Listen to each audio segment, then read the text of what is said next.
This hormone is 3 to 5 times more potent than testosterone, but why should you listen to me? Well, my name is Daniel Rojas, that part doesn't matter, but I bench 325 pounds, I'm 17 years old, and I increased my bench press naturally 100 pounds in the last 7 months. So, listen up bro, what the fuck?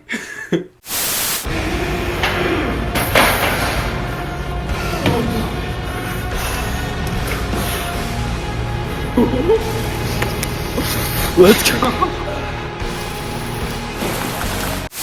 Your androgen receptors, the acceptors of testosterone, are most concentrated in your upper body in the chest, traps, and shoulders. Of course, your genitals as well. But for muscle growth and aesthetics, it's not necessarily as important. Dihydrotestosterone comes from your testosterone. Your testosterone is converted to dihydrotestosterone, DHT, through an enzyme called 5-alpha reductase. This happens in your entire body pretty much, but in your scalp and in your muscle tissue, it's most noticed. It's responsible for your beard, your male aggression, and aggression is not necessarily bad if you're able to put it in the right things like training and pursuing your goals, and then also just your muscle mass, because it is 3 to 5 times more potent. There's 2 supplements you can take to naturally increase your dihydrotestosterone levels, and the first supplement is the most important one. This is creatine monohydrate, pharmaceutical grade. Make sure it says pharmaceutical grade and it's creatine monohydrate. There's so many different kinds, but that's the best kind because it's the most researched.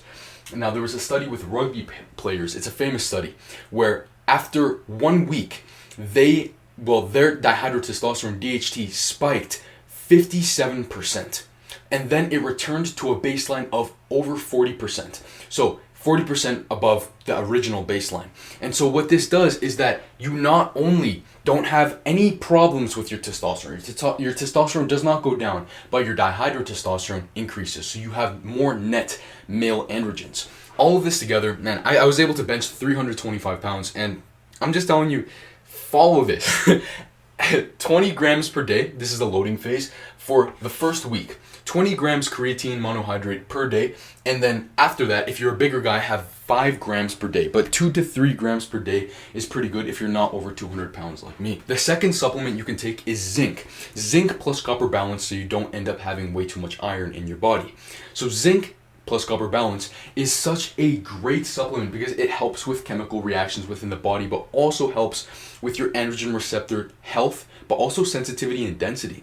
You're able to actually get much more muscle mass and get your androgen receptors working much better so you can increase your lifts like bench press. By the way, my entire system for this is in the link in description. I truly recommend it, and yeah. Anyways, let's get back to it. So zinc plus copper balance is incredible because it will help with your overall health, testosterone, and actually your load when you know what I mean. I'm just saying, helps with all of those things together.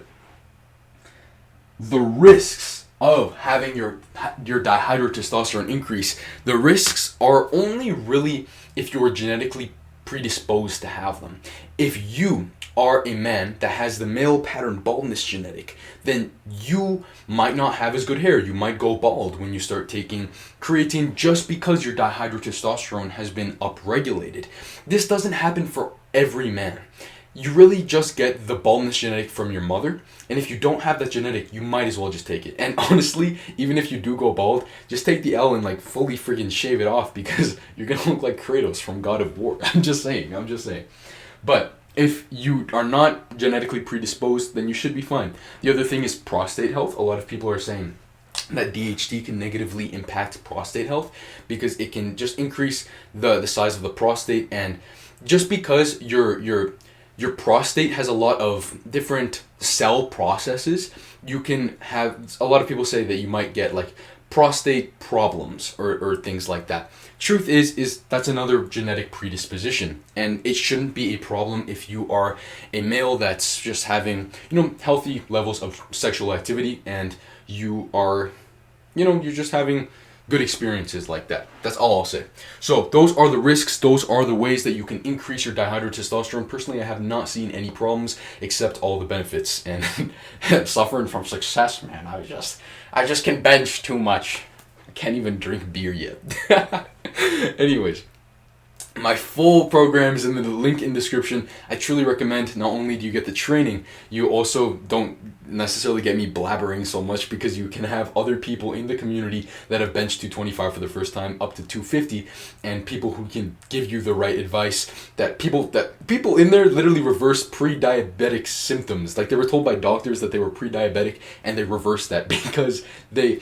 I'm not saying that that's like what all the people in the community are, but we have people that have lost 100 pounds. We have people that have gotten consistent, people that have benched 225 for the first time. So honestly, bro, I truly recommend it, and just check it out. Even if you don't want to buy anything, just check it out, bro. So yeah, link in description, and like the video, bro.